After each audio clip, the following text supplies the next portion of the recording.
First ever factory outlet Mukunda jewellers ఈ నెల 23 వరకు శ్రావణ మాస సంబరాలు. బంగారు కొంటే వెండి ఫ్రీ, డైమండ్ ధర పర్ క్యారెట్ 48,450. అలా చేయడం తప్పు. కానీ ఉప్పలబాలు గారు ఇట్లా చెప్తున్నారు. తనకి వాళ్ళకి ఉప్పలబాలు గారిది కంటెంట్ నచ్చిందో నచ్చలేదో మనకు తెలియదు. కానీ ఉప్పలబాలు గారిని మాత్రం బిగ్ బాస్ లో ఉంచాల్సిందండి. అంటే ఫస్ట్ అగ్ని పరీక్ష 1 జరిగినప్పుడు ఇలాంటి రూమర్స్ గానీ ఇలాంటి జరగలేదు. సీజన్ 2 లో ఎందుకు వస్తున్నాయి అనుకో? సీజన్ 2 లో ఎందుకు వస్తున్నాయంటే ఆల్రెడీ వాళ్ళు సెలక్షన్ చేసి పెట్టారండి. సీజన్ 2 వాళ్ళు ఆల్రెడీ సెలక్షన్ చేసి పెట్టారు. వీళ్ళు ఒక బకరా అయ్యారు అక్కడ సీజన్ 2కి వెళ్ళి. మీకు అర్థమవుతుందా?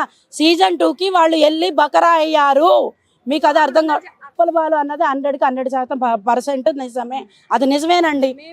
ఆ ఓట్లేసి గెలిపించి అవును. మరి మనం వేయలేదా అంటే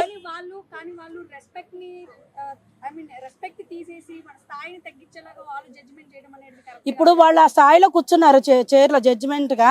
అది మనం ఇచ్చిందే కదా. ఉప్పలబాలు అనేది రైట్. మనం ఇయ్యంది వాళ్ళు ఈ రోజు ఆ స్థాయిలో కూర్చుంటారా అండి? ఎందుకు ఈ రోజు నువ్వు వచ్చావు రేపు ఇంకొకళ్ళు వస్తారు? ఎందుకు అట్లా చేయటం? మీకు నచ్చితే కంటెంట్ ఇవ్వండి. మనిషికి 5 minutes ఇవ్వండి ఛాన్స్. కనీసం 5 minutes కూడా ఇవ్వండి. వాళ్ళు బిగ్ బాస్ లోకి ఏమొస్తారండి? మీరే మేలు పెట్టారంట. మీరే రమ్మన్నారు. అన్నపూర్ణ స్టూడియో చుట్టూ మీరే తిప్పుకున్నారు. దగ్గర 11:30, 12, 1 వరకు అయిందంట. ఆడపిల్లల్ని ఉంచుకున్నారు.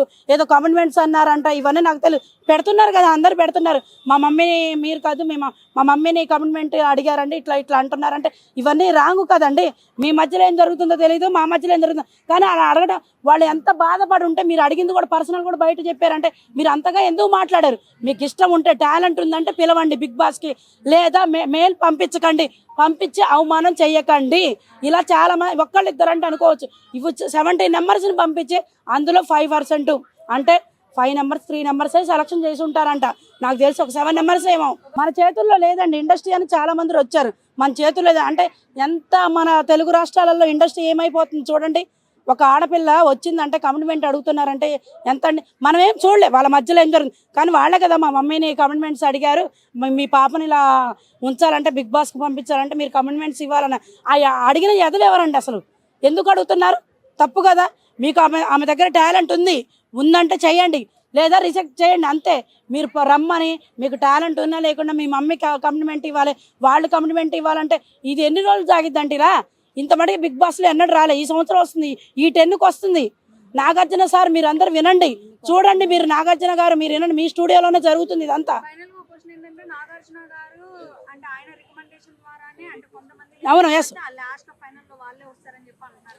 ఇదైతే నిజమేనండి.